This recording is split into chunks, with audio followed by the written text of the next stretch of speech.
যুক্তরাষ্ট্রের সঙ্গে এমন একটি পারমাণবিক চুক্তি করতে চায় ইরান, যা হবে দুই দেশের অর্থনীতির জন্য লাভজনক, এমনটাই জানিয়েছে তেহরানের এক কূটনৈতিক। ৩য় দফার বৈঠকের আগে রোববার এই তথ্য সামনে আসে।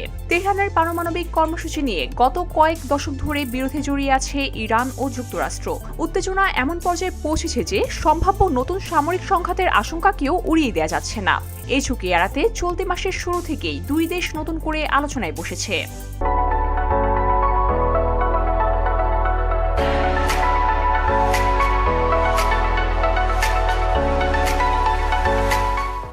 এরই মধ্যে মধ্যপ্রাচ্যের জলসীমায় ব্যাপক সামরিক সমাবেশ ঘটিয়েছে যুক্তরাষ্ট্র। যুদ্ধবিমান মোতায়েনের পাশাপাশি সম্প্রতি আরও একটি রণতরী পাঠানো হয়েছে।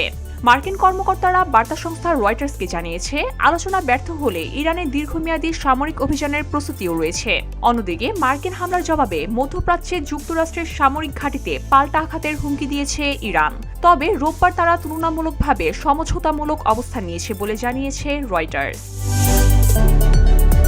ইরানের বার্তা সংস্থা ফার্স নিউজ এজেন্সির বরাতে জানানো হয়, দেশটির পররাষ্ট্র মন্ত্রণালয়ের অর্থনৈতিক কূটনীতি বিষয়ক উপপরিচালক হামিদ খানবারি বলেছেন, চুক্তির স্থায়িত্ব নিশ্চিত করতে হলে যুক্তরাষ্ট্রকেও দ্রুত ও উচ্চ লাভের ক্ষেত্র থেকে সুবিধা পেতে হবে। তেল গ্যাস, যৌথ ক্ষেত্র, খনিতে বিনিয়োগ, এমনকি আকাশযান কেনার মতো পারস্পরিক স্বার্থ সংশ্লিষ্ট বিষয়গুলো আলোচনার অন্তর্ভুক্ত করার কথাও তিনি উল্লেখ করেন। তার যুক্তি, ২০১৫ সালের ৬ বিশ্বশক্তির সঙ্গে তেহরানের যে পারমাণবিক চুক্তি হয়েছিল তা যুক্তরাষ্ট্রের অর্থনৈতিক স্বার্থকে সুরক্ষিত করতে পারেনি। এতে ইরানের পারমাণবিক কর্মসূচি সীমিত করার বিনিময়ে তাদের উপরে আরোপিত নিষেধাজ্ঞা শিথিল করা হয়েছিল।